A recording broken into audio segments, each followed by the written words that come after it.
Greetings, everyone. This is Matt Houston, and I am excited to introduce you all to some, for others, just to reintroduce a brother who's doing a lot of things nationally, locally, to not only build businesses, but to create franchise opportunities to expand economic development opportunities. I want to introduce you all to Carlos White. Carlos, welcome, Chief. Thank you so much. It's such a pleasure to be here around such greatness with Matt. I know he won't tell you about it, but I will. It is glad to be in this space to kind of just provide some insights and just have this dialogue. So thank you very much. Well, I appreciate you. Now, I'm not going to read your bio in front of you. I'll do that before. I just want us to have a conversation. For the last, I'd say, 6 months, we've been interacting with one another, either at UNT Dallas, with your Impact of Franchise Week, which I'd love for you to share more about, or just engaging with business owners in the marketplace to discuss how they can optimize their business practices. Tell us what you do professionally, and tell us this exciting venture that you started. Yeah, thanks so much. Yeah, I'm actually by day I'm a corporate attorney with specialty in franchising. So franchising is just a fancy way to say, hey, I'm working with a third-party partner to grow and scale my business. So I run the gamut with respect to corporate legal services, from helping companies develop their operating agreements, partnership agreements, joint ventures, review commercial contracts like leases and loan agreements, as well as help with capital raising. And for those companies that do want to franchise, help them with their franchise documents. So I'm just more of a commercial transactional type of attorney. That's my day job. My passion is helping business grow and scale, similar to what you do all the time, Matt. I mean, everybody have a different role in this ecosystem. And my role is with respect to, franchising and transactional strategy. So it's helping to maintain Dallas, because Dallas, a lot of people don't realize Dallas is probably the global hub for franchise. With respect to, it doesn't matter whether it's quick service restaurants like Wingstop, or to Fast Signs is a $700 million company, or to neighborly brands that do like Mr. Electric and things along those lines. All of those businesses are based in Dallas. And we also have a lot of what we call franchisees, or, a fancy way of saying operators. We have like 15 companies in the Dallas-Fort Worth area that have over 80 million in revenues that are operators. So Dallas is the global hub for franchising. And when you have great leaders like Matt, like economic development is always here, why, I think that there's a perfect opportunity to kind of take a look into, hey, there's still a lot of areas to grow in Dallas County, especially Southern Dallas County. So how can we take this scaling platform to areas in which, that there are opportunities? And that's kind of was the birth of the Marriage Franchise Initiative with Mayor Eric Johnson, is to create more education and transactional opportunities to help solidify Dallas space as the global hub for franchising. And as an outburst of that, we've had Dallas Franchise Week last year, and we scheduled to have it this year in September. We were blessed to have Matt there, because at this Dallas Franchise Week, a lot of people don't realize that franchising is basically operating a business. It's all about systems, right? And one of the aspects of franchising is real estate and understanding that strategy. So Matt, actually, we appreciate you. Thank you very much for hosting a session there that included the CEO of Tony Roma's, the chief operating officer of Vibe Restaurants, a $200 million franchisee, and Morrow Hill, one of the best tenant representatives in the United States for its franchisees. So that was probably the most impactful, down and dirty, grassroots type of, hey, here's how we can immediately assist with respect to the Dallas Franchise Week. So that was one session of among 15 that we had over a 2-day period that's focused on, hey, if you're a franchisor, hey, how do you go about growing and scaling that correctly? And if you're a franchisee, how do you connect with a Matt or someone else to put together the right team, the right area, the right place in order to be successful while you're in the Dallas-Fort Worth area. Thanks, Chief. Well, one, thank you very much for providing that opportunity for us. I had an amazing time moderating that panel. You are absolutely right on how Dallas is the hub for just the franchise home base, if you will. I think of Brinker International, right? I think of large restaurant chains that have perfected this mom and pop feel to scale and repeat in the way that's impacted the world, right? And so I think of Yum Brands that's based here in Dallas. And so our mutual friend, Shaquan Lewis, who's currently the CEO of Crunch, president of Crunch Fitness, he was in this franchising space, expanding the Pizza Hut brand across the nation.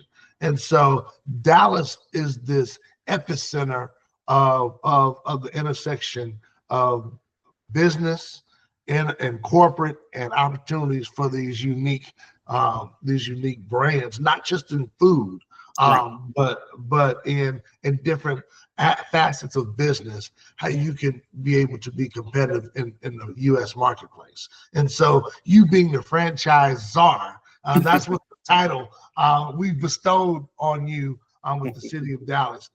You've carried it well, and I thank the mayor for providing quality leadership. As you are an HBCU graduate, you are an Ivy League graduate. Tell us a little bit about yourself. Tell me about Carlos White, the mayor. Yeah, thank you for all the credentials. I think at the end of the day, I'm just an old country boy from Louisiana, just fortunate to be in a great area like Dallas, Texas, that is forever growing. So I appreciate you all accepting us and others that may not have been born in Dallas, but definitely enjoying the city and the benefits. So I've been here about 19 years or so. But yeah, just one of the things that I think that's important in having, and I'm glad to be associated with people like Matt, is that you're around the best, right? In the sense of, and the best doesn't have to it's not their job to talk about it, but it is sometimes it's good for folks to understand exactly how much talent and resources that we have in the city of Dallas, and that people that that are just real, down to earth people that you realize, like, look, they are next level, folks that can really, that's really helping to contribute to the ecosystem. And not only the ecosystem, because I think a lot of times with entrepreneurs, which are great, we always try to lionize them, which is always good, but we need to make sure that the community benefits as well. And that's one of the things I like about franchising, because it's not such a solo thing. It's more of a partnership, right? So as the franchisor is successful, the franchisee is successful, the people that can advise, the advisors are successful, and we're creating jobs. So I think that that's very important in what we do. And that's just kind of, my background. I grew up in Louisiana, very conservative state. I mean, we had growing up in my high school time, we had a Ku Klux Klan member, David Duke, that won the runoff as the U.S. Senate and the governor. So he did it in both, so to show it wasn't a fluke. So, but despite that, we were able to overcome a lot of folks from Louisiana, and that's the whole point. That I think that having someone like Matt and having me or someone else around, it's like no matter what the environment is, right? As long as we have, as long as we have our civil rights to be able to move and things along those lines, we can create and be successful, notwithstanding that. And I think the background judges from, hey, you can be from an HBCU or you can be from an Ivy League. At the end of the day, however, whatever credentials that you all feel comfortable with or relationships that we have, that we can do it, and we can do it well, and we can do it in a global capacity. No, thank you for that. I appreciate you providing your talents to enrich our communities. And it stems from knowing your upbringing, like knowing your roots. And so being able to be a beacon of light and provide insight on how we can expand our network, expand our net worth, I think is invaluable. I think franchising is super important as well. From an entrepreneur standpoint, things can get overwhelming. When it's really good, it's great, right? As an entrepreneur, when cash is flowing, Right. the ideas are coming, you're getting your shine, your awards, your accolades, things, you seem to be on a high. But when you have challenges, when there's some infrastructural things that maybe an attorney like yourself or some professional counsel can make of assistance for businesses. Those times are troubling. And as an entrepreneur, I look for counsel. I look for ways. We have another mutual person, Sean Tate, with Tate Legal Services. He's an amazing business attorney. He's my business attorney. But I have people like those individuals in my network that can help me. You have a product as well that I want you to share, the impactor.com, that can be a service for entrepreneurs or for franchise owners, business owners that are in need of structure but does not have the budget or the cash flow to have a quality in-counsel like yourself. Tell us about an option that you have for us. Yeah, no, I really appreciate that. Giving me this particular platform to talk about the impactor.com. And I've been blessed to practice at 3 of the largest law firms in America. Been partner at 3, have won numerous awards, and counseled on numerous deals, whether it's in the corporate or franchising space. And one of the things that I've seen to notice is that one of the missing links really between startups and emerging companies taking it to the next level is transactional strategy. And that basically just boils down to making sure that your contracts work for you. You look at them as a P&L. So either you're increasing revenue or you reducing expenses, whether it's an operating agreement from a vendor agreement, a customer agreement, lease agreement. All of those have to be, negotiated, or you need to have a form document that fits your business model into that arrangement.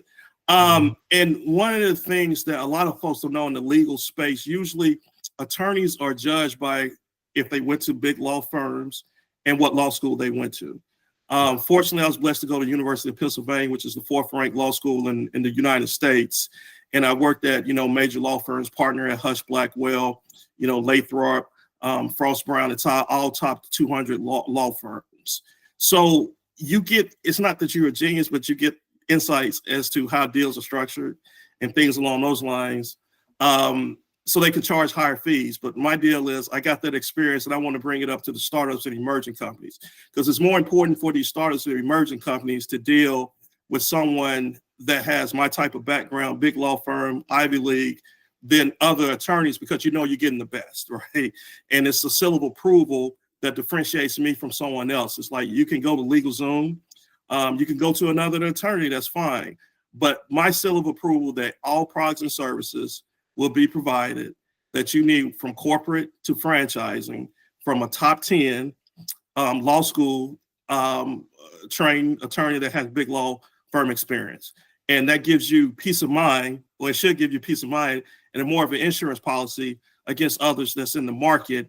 And I'm pricing a lot of my products and services so it's affordable, so I can meet you where you are, as opposed to, hey, you're a small startup and emerging company, you should just be happy with going to get this free legal clinic that really doesn't care about your business model. You're getting an attorney that has helped to create 500 units of Jamba Juice in the Middle East, that's helped to create Wingstop's first Mexican franchise disclosure program, that's helped companies like Varsity Brands, the cheerleading brand, become $1 billion company. It's helped GC of AGC Networks go from a startup to a $700 million company. Those are the types of folks that you kind of need on your team, not only for the legal and transactional strategies, but also from the network that you have with other folks that's involved as well. So basically, I'm trying to democratize that, put it in an Amazon format so that it's a super center, so that if you need transactional needs, then you know that you will be taken care of by one of the best.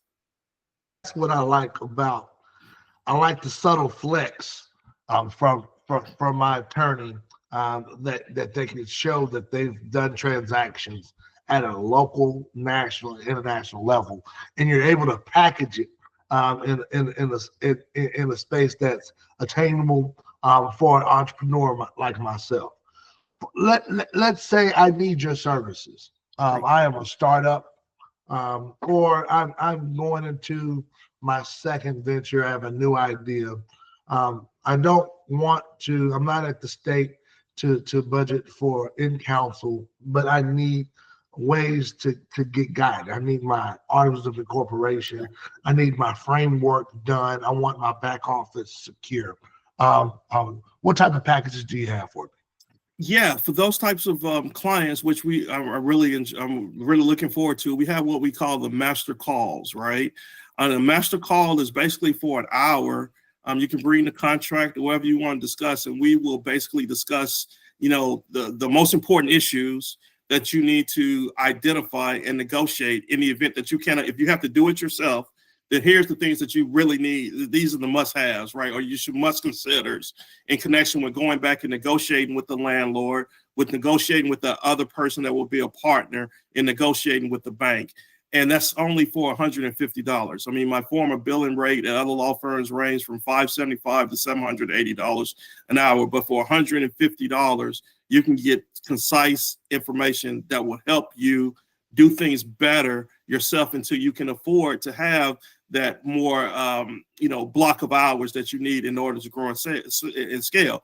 And not only that, also have documentation, like certain contracts that most startups and emerging companies would kind of need, from operating agreements to articles of incorporation to, if they're trying to buy a business, to startup type of things to protect their brand, where you can basically purchase the document. And then we can have the master call, and you can save yourself thousands of dollars of legal fees, like, as opposed to spending $3,500 to $5,000 for, to complete an operating agreement with other partners. You probably can reduce that to, depending on how much negotiation, to less than $1,000. So, man, and that's why I want to promote this service to my network, because I think that having quality, a sound legal advice at an affordable rate, creating that package where you can actually allow other entrepreneurs to network amongst other people, especially with this rate. You're gathering all of this information that can build an ecosystem, and you're uplifting community as well. So I want to thank you for this service. How can people reach you? How can people want your business services? Because I still have one more question outside of the closing. Yeah, the impactor, because I'm trying to make it, this is to reduce your infrastructure, because a lot of times clients pay infrastructure costs of professionals, right? So the best way to reach can be www.the-impactor.com. That's www.the-impactor.com, or they can give me a call at 469-978-7917. I'm pretty responsive, so because to have the opportunity to serve is always important to me, and I'm pretty responsive, so I would get back to you as soon as I can. And just to kind of add on to the other point, I think is also, when engaged in professional services like legal, it's important to have the networks, right? Because I can help you grow and scale. I can help put the documentation, but you need someone like Matt to help out. It's other people in the network that you should be providing information like that and connections, right? And I see a lot of accelerated programs and things of that nature. It's more silos. Like, okay, they tell you what, everybody knows the what, right? So it's like, how do I get with people that can get it done, and the right people that can get it done? Because that will save you a lot of time and costs to get that taken care of up front and help you grow and scale, because this is a team game. No one person is going to help you grow and scale. You need a team. I agree with you 1,000%, and amen on this end. I think that particularly in our space in the marketplace or in the ecosystem, we have to team up together to build the best product. We're not a major corporation or a multinational conglomerate, right? that could just throw resources at something and create and invent something.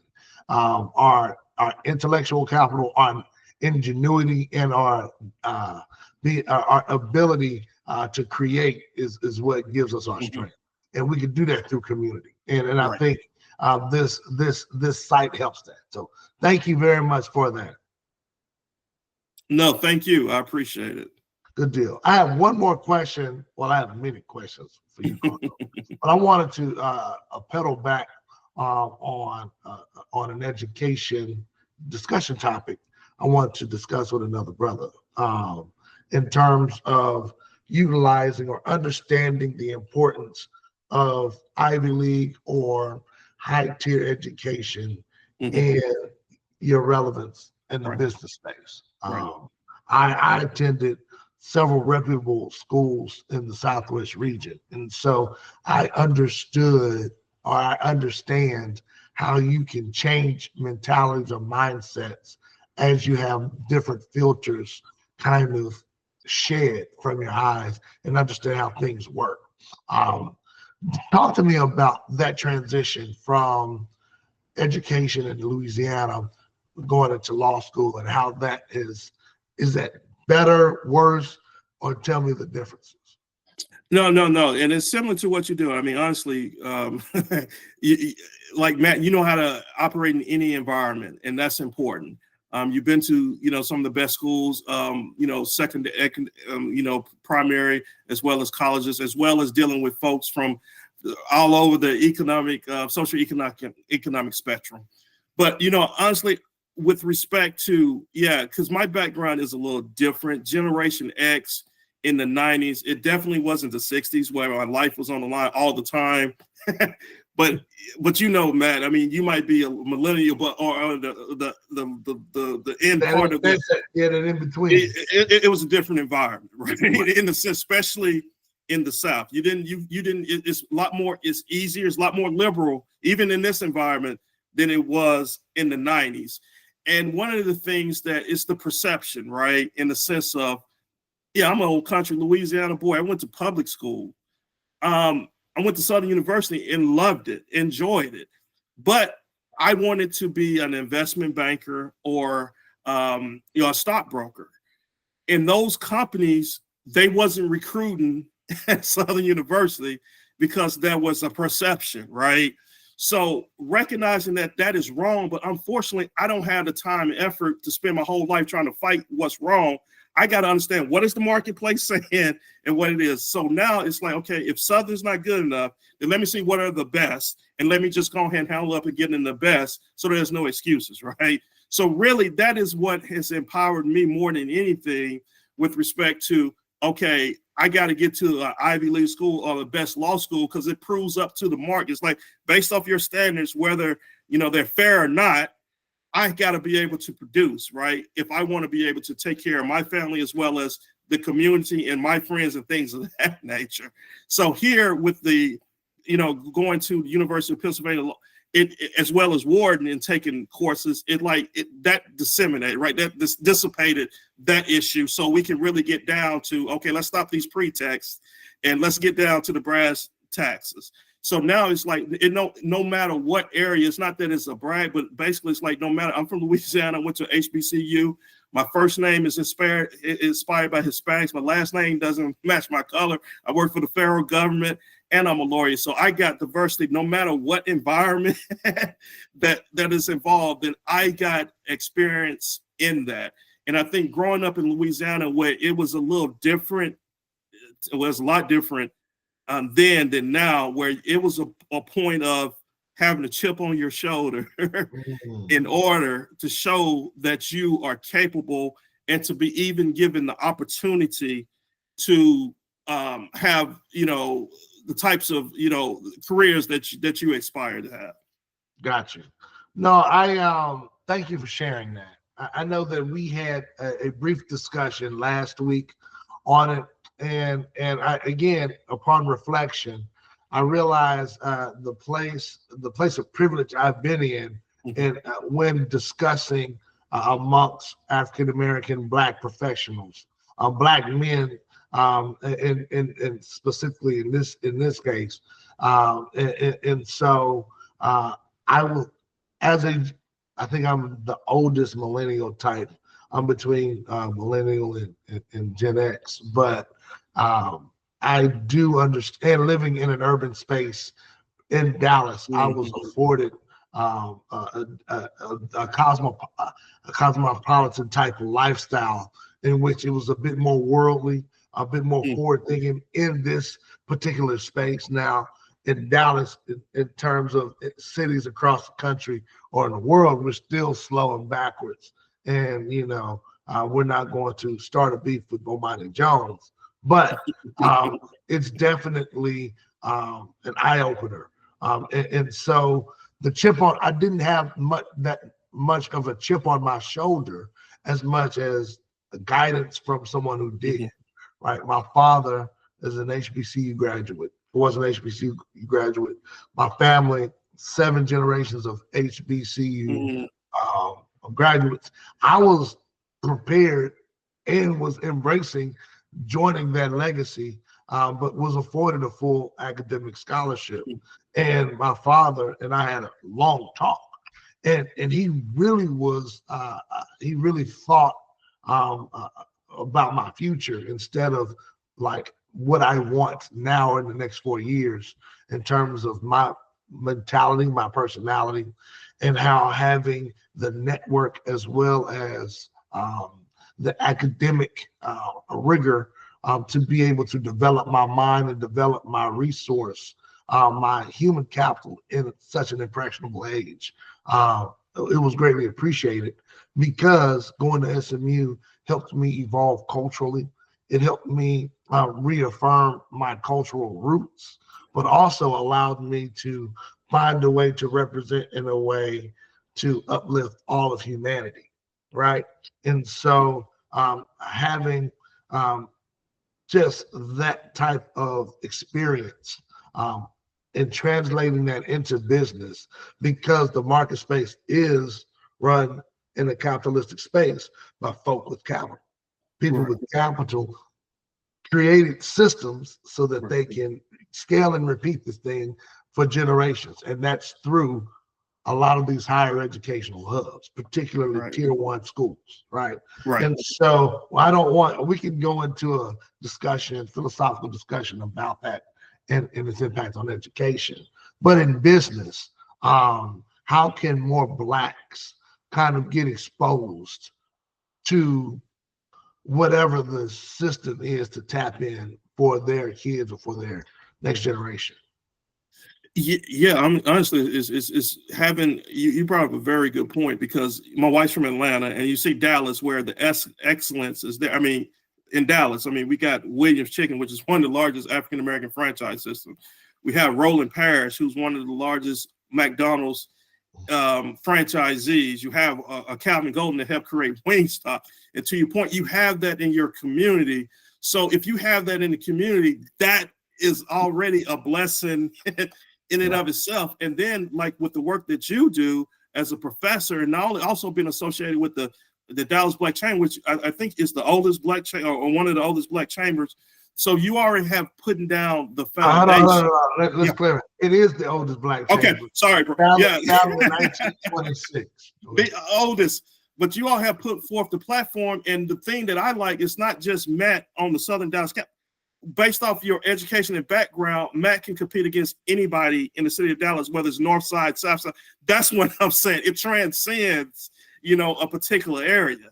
So I think that our entrepreneurs and your students in Dallas are blessed, and they have a golden opportunity because it's so much wealth and success, and people that have really fought hard for them. Because everybody talk Maynard Jackson.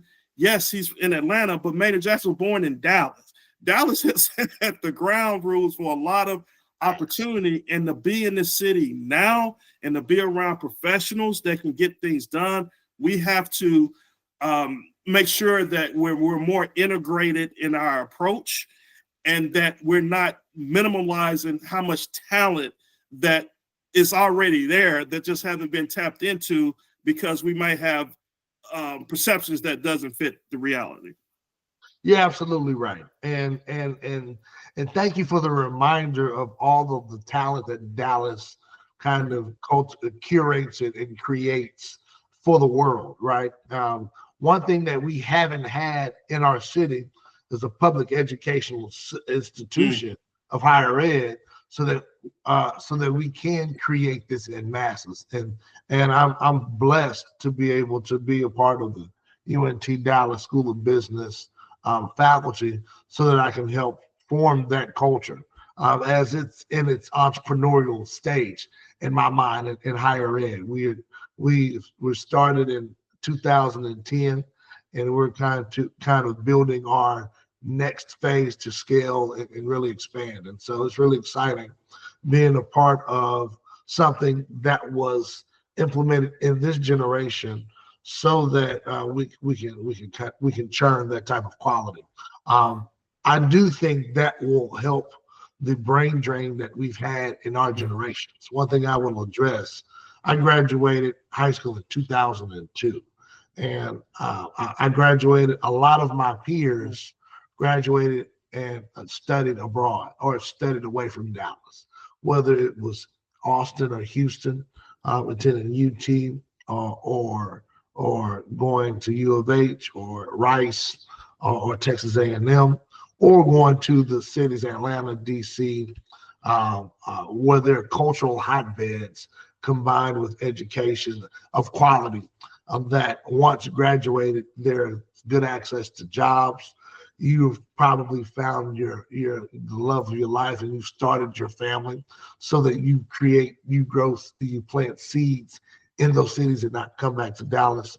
Or you go to the tier one schools in the New Yorks, in the New England states, in California, to really go in deep, but not really recontribute back to the Dallas economy. And so having UNT Dallas here in this infancy stage hopefully will allow us to keep some of this Dallas talent here. What are some final thoughts you have before we depart? I'd love, or do you have any questions for me? No, I just again appreciate all the work you're doing, and I do think that having someone as well as the dean at UNT Dallas, honestly, I think there's something special in the franchising space, because venture capital was built off the backs of Stanford and University of California, Berkeley. That's how franchising should be in Dallas-Fort Worth. It should be off of UNT as well as Dallas Community College. Those that kind of feed into and help maintain us as a global hub with respect to franchising, because not only nationally, but we're an international city, and you can imagine that most international concepts, when they come to the U.S., we all know it's the fastest growing state for franchising. They're looking at us, Texas. So with having, with your leadership and Dean Garrett, where we can develop surveys and other product offerings to help out these franchisors so they can better understand their market, and they helping fund UNT Dallas. I think those are the types of relationships and collaborations that we need to maintain, and hopefully we can help facilitate this with more of these Dallas Franchise Weeks. Carlos, thank you very much. Thank you for this enlightening discussion. Thank you for what you do, not only in the legal space, but building this business, which is www.the-impactor.com. Please support it. Thank you for providing a tool so that entrepreneurs, that business owners can have a high quality legal package at a fraction of the cost. And just thank you for contributing to the culture, man. No, thank you for the opportunity. I appreciate it. You have a good one. Peace. You too. Take care.